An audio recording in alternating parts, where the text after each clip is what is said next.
በዚህ ደረጃ ኢራን ለምንድን ነው አስቸጋሪ የሆነችው? ለምሳሌ እግረኛ ወታደራቸውን ወደ ኢራን ውስጥ አስገብተው ኢራንን ለምን አያወሯትም? ኢራንን በቁጥጥራቸው ስር ለምን አያደርጓትም? እዚህ ምስሉ ላይ እንደምትመለከቱ እንግዲህ ይሄ በኢራን ዙሪያ በጣም በርካታ ሀገራት አሉ።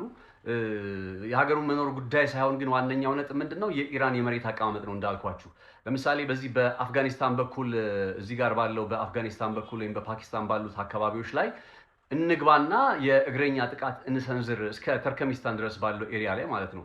ይሄኛውን አካባቢ ከዚህ እስከዚህ ድረስ ባለው ኤሪያ ላይ በሶስቱ ሀገራት በኩል ገብተን ጥቃት እንሰንዝር እግረኛ ወታደሮችን እናስገባ ቢሉ ዳሽቴ ኤካቢር እና ዳሽቴ ኤሉት የሚባሉ ሁለት በረሃዎች አሉ። አንደኛው በዚህ በኩል እንግባ ቢባል በእነ አፍጋኒስታን በኩል አቋርጦ መግባትን አዳጋች የሚያደርገው የበረሃዎቹ መኖር ነው።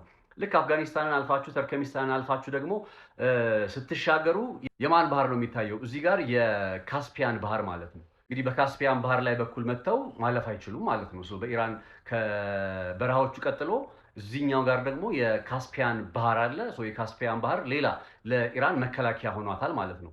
ከዛ ውጭ ያለው በዚህ በኢራቅ ኩርዶቹ በሚኖሩበት አካባቢ ከኢራቅ ጋር በሚዋሰኑበት አካባቢ ላይ ሌላ በጣም እጅግ አስቸጋሪ የሆነ የመሬት አቀማመጥ አለ። ተራራማ የሆነ የመሬት አቀማመጥ ዛግሮቭ ማውንቴን እየተባሉ የሚጠሩ የዛግሮቭ ተራሮች እየተባሉ የሚጠሩ አካባቢ ናቸው እና በጣም አስቸጋሪ የሆነ ወትሮም በ1980ዎቹ ከኢራቅና በኢራን መካከል በነበረው ጦርነት ወቅት ላይ ኢራንን በጣም ዋጋ አስከፍሎ የነበረው አንዱ ጉዳይ በዚህ በኩል ያሉት ተራራዎች ናቸው ማለት ነው። የዛግሮቭ ተራራዎች ይባላሉ።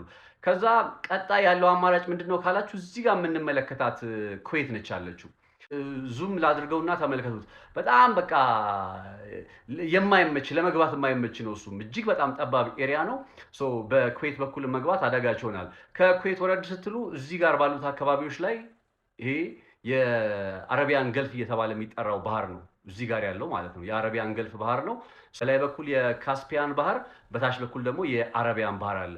ሆርሙዝ ሰርጥ እዚህ ጋር ነው ያለው። ስለዚህ የመሬት አቀማመጧ ራሱ ነው አሁን ኢራንን ለመውረር እጅግ በጣም በመሬት ላይ ለመውረር አዳጋች የሚያደርገው ዋናው መሰረታዊ ጉዳይ በመሬት አቀማመጧ ምክንያት መሆኑ የሚነገረው ለዚህ ነው።